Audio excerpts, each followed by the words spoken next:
언제나 24시간 여러분들의 복지를 상담해드리는 복지상담사 양쌤입니다. 혹시 병원비 부담 때문에 꼭 받아야 할 진료를 미루고 계신 분이 있으신가요?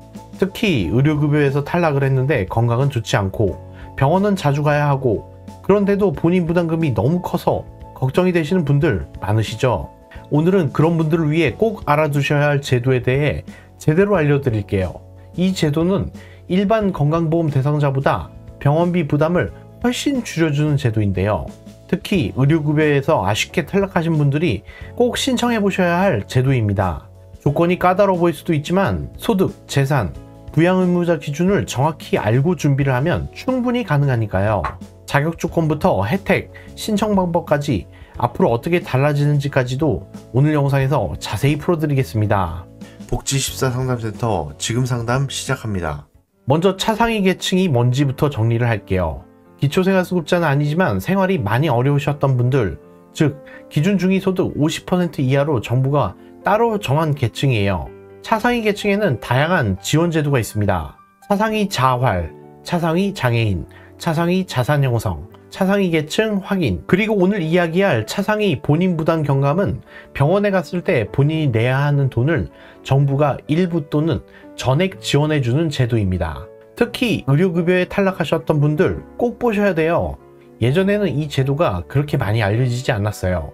2010년대 중반까지만 해도 기초생활수급자만 혜택을 많이 받는 구조였거든요. 실제 사례입니다.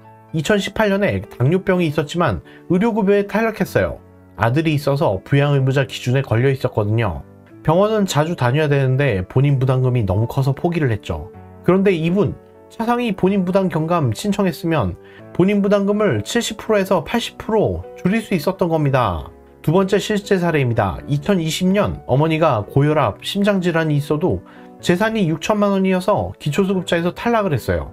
그런데 차상위 본인 부담 경감은 재산 기준이 더 넉넉하다는 걸 뒤늦게 깨달았죠.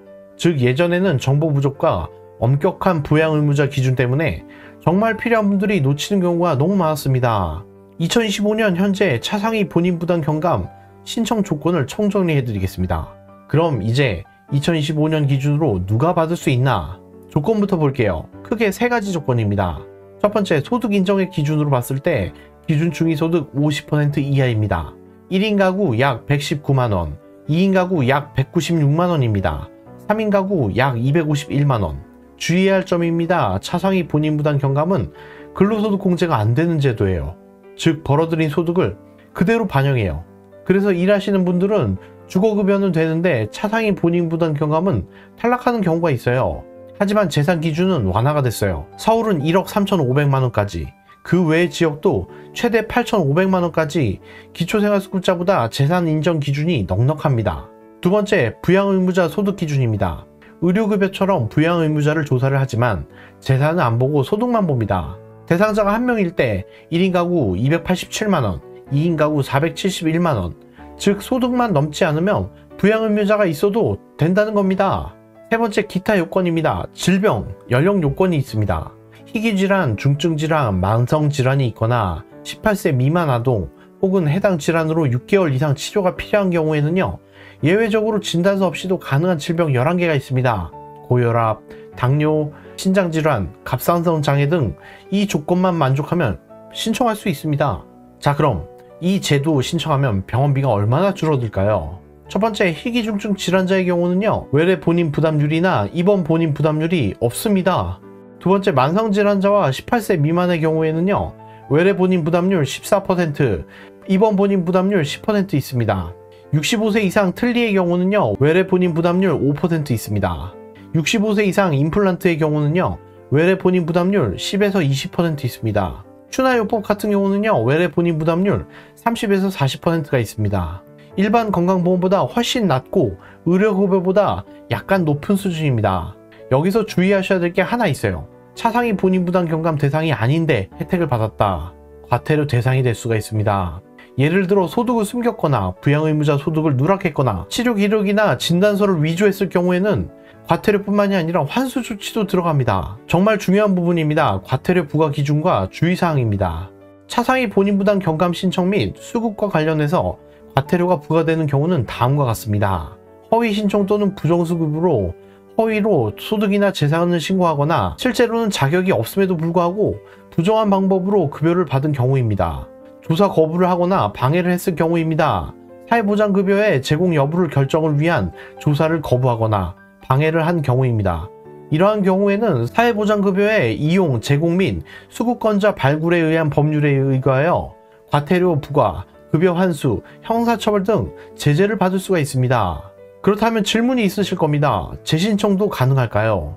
차상위 본인부담 경감은 신청이 탈락하게 되더라도 다음과 같은 경우에는 재신청이 가능합니다. 소득 또는 재산의 변동이 있을 경우입니다. 시간이 지나면서 소득이 감소하거나 재산이 줄어드는 경우가 있습니다. 자격 요건을 충족하게 될 경우에는 재신청이 가능합니다. 부양의무자 상황 변화가 생길 수가 있습니다. 부양의무자의 소득이 감소하거나 부양 능력을 상실하게 될 경우에는 부양 요건을 충족하게 된 경우입니다. 재신청 시에는 변경된 사항을 증빙할 수 있는 서류를 함께 제출해야 되고 관할 주민센터를 통해 신청을 할 수가 있습니다. 차상위 본인부담 경감 감면이 적용되지 않는 진료입니다. 첫 번째, 비급여 진료입니다. 건강보험이 적용되지 않는 진료는 감면이 안 됩니다. 예를 들어서 도수치료, 미용 목적의 시술, 건강검진 중 일부 항목 등입니다. 비급여 항목은 병원마다 다르므로 사전에 확인이 필요합니다. 두 번째, 한방병원 일부 진료입니다. 한방병원 진료 중에도 비급여 항목이 많기 때문에 감면이 안 되는 경우가 많이 있습니다. 예를 들어서 약침, 뜸, 일부 탕약이 있습니다. 세 번째, 상급 종합병원 이용 시 선택진료입니다. 선택진료 특진비는 감면 대상이 아닙니다. 단 2018년부터 대부분 폐지되기는 했지만 일부 병원에서는 여전히 주의가 필요합니다. 네 번째, 성형외과, 피부과의 미용 의료 목적입니다. 미용 목적의 시술은 의료로 간주되지가 않아서 차상위 본인부담 경감 대상에서 제외가 됩니다. 예를 들어서 쌍꺼풀 수술, 레이저 피부 시술 등이 있습니다. 다섯 번째, 치과 비급여 진료입니다. 임플란트, 보철, 교정 등은 비급여로 처리가 돼서 감면이 안 되는 경우가 많습니다. 단 만 65세 이상의 노인의 일부 임플란트는 건강보험이 적용이 됩니다. 그럼 다음으로 감면이 적용되는 진료입니다. 일반 내과, 외과, 정형외과 등 건강보험이 적용되는 대부분의 진료입니다. 건강보험 본인부담금의 10%만 부담이 되게 됩니다. 처방약 조제 비용도 감면 적용이 됩니다. 자, 다음은 꿀팁입니다. 진료 전에 병원 접수 창구나 원무과에 차상위 본인부담 경감 대상자인데 이 진료에 감면 적용이 되나요? 라고 물어보시면 가장 정확합니다. 다음은 과태료를 예방할 수 있는 방법입니다. 신청서 작성 시 허위 기재를 하지 않습니다. 진단서는 병원에서 정식 발급을 받고 건강보험 지역 가입자의 경우 보험료 납부 내역을 정확히 확인을 합니다. 최근 3개월간 변동소득이 있으면 미리 주민센터에 알립니다. 그럼 이제 마지막 신청 방법을 정리해 볼게요. 신청 장소의 경우 거주지 관할 주민센터가 있고요. 심사기간은 신청일로부터 30일 이내입니다. 준비 서류는 사회보장급여 신청 시 진단서가 필요합니다. 건강보험 납부 확인서가 있어야 되고요. 소득 및 재산 확인 서류가 필요합니다. 가족관계 증명서도 필요합니다. 신청 후 문자 또는 서면으로 통보를 받으시고요. 불복이 있을 때는 90일 이내에 이의신청도 가능합니다. 특히 의료급여에서 탈락했지만 여전히 건강 걱정이 많으신 분들은 꼭 차상위 본인부담 경감제도 알아보시길 바랍니다.